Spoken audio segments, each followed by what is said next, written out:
talk about as long as this zone is holding up well, then it's likely going to have an attempt to break out to all-time high. However, since we get this bullish inside day, or the bullish harami, or the inside day, this is actually a failure bar. So Wednesday got a failure bar. So instead of breaking out to the upside, challenging the previous all-time high, here we have a failure bar, bearish bar, breakdown, coming back down, tested this supporting zone. So this is the gap support area, and it sort of gets supported, but this is quite consistent selling. So especially for the past sessions, so since Tuesday, okay, so this is the Tuesday bar. So here Tuesday, Wednesday, Thursday, Friday, so 4 sessions for continuously selling and break below the support zone. However, how is the progress to the downside? I would like to just use the progress to the downside, or you can just call it the distance it travel going down.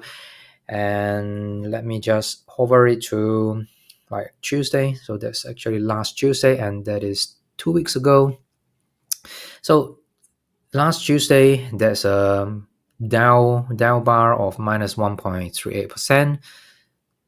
Wednesday only minus 0.12%, and Thursday minus 0.07%, and on Friday that is only 0.29%. So this is sort of suggesting the progress to the downside is exhausted. Okay, so the momentum is exhausted, progress to the downside is getting shorter and shorter. On Friday especially, we do get a hammer, so that is actually a demand tail, suggesting that demand actually come in on Friday. So that will need to be confirmed on the next bar, which was Monday.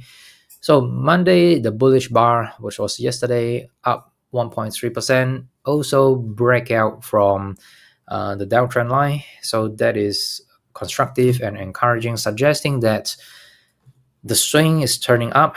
So we do get a downswing, upswing, downswing, and since Friday's breakout bar, it just reversed into the upswing. So it's likely going to go up, and the horizontal level that I'm actually looking at, as mentioned in my email sent out Monday, was 7,500. So how do I get 7,500?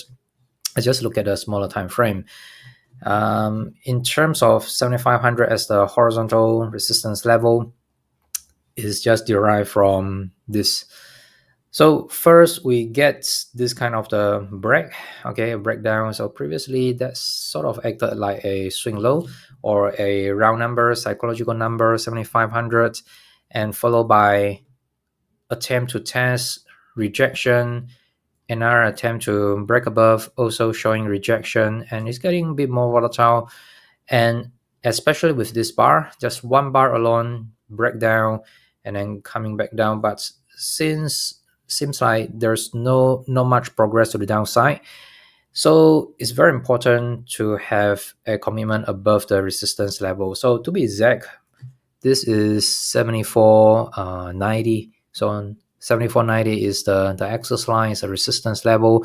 So once it could actually commit above, especially looking at here, so breaking out, commit above, tested, suggests a continuation to the upside. So that will be very constructive. So likely we will see another attempt to progress further to test next level about 75.50, so which is the high of this bar. Okay, so that's the first target, and then second target will definitely go back to test the swing high level. So that will be the consolidation within the trading range. So right now here is the strong uptrend, change of character. So by far this is the largest down wave from this uptrend from the bottom since April. And then we have a breakout uptrust coming back down, increasing of the volume. So change of character suggesting trading range. However, look at another reaction. This reaction, like this is 1, this is 2. So reaction 1 compared to reaction 2. Reaction 2 is progress to the downside is definitely shorter, and it took longer time, longer duration, maybe two weeks. Okay, 2 weeks compared to here, and it didn't even bother to test the swing low level. So suggesting that there is absorption of the supply. So supply absorption and demand actually come in. They want to defend the level 7400. So that is actually another zone that's become the support zone. So right now, this is still a trading range from the low 7300 all the way to 7630. However, we could also probably adjust it a little bit to about 7400 since that will actually become a support. So that is the trading range for the S&P 500. It's likely going to go up to test a swing high for another attempt to break out. And if we have another reaction, shallow pullback, building up the right handle, that will be very constructive. Okay. So Nikki say, hooray for 250 US birthday. Okay. So Jim, Goldman Sachs made a statement of 8,000. Well, certainly it's possible. So if you look at this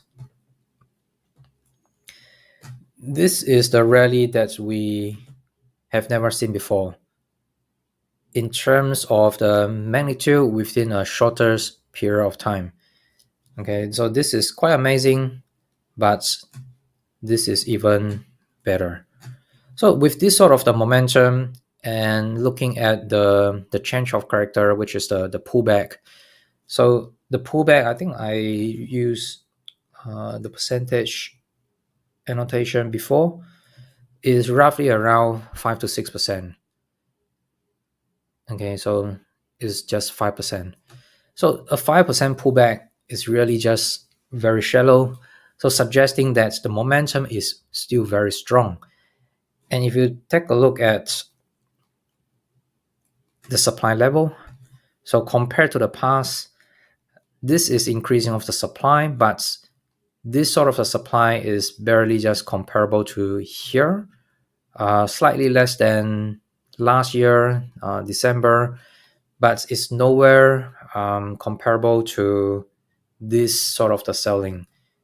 Okay, so it's very much different. So suggest that this is just an uptrend followed by a consolidation before it could resume the momentum and to break out above. So 8,000 is not that far away. Yeah, certainly it's possible. The high was already 7,600, so it's just another push of 400 points, which could easily achieve. So if you have those kind of the conductor stocks, those GPU, CPU, optics, fiber, so those kind of stocks, heavy weightage, they could just up by a lot, especially those volatile high beta stocks. So even Intel nowadays just become relatively volatile. Qualcomm, Intel, AMD, NVIDIA is still relatively quiet, but I do think that it need to just break out and to trend. So we have quite a lot of strong stocks, Avago, LRCX, Lam Research, ASML. So those are the heavyweight that could really help to push the index to the upside.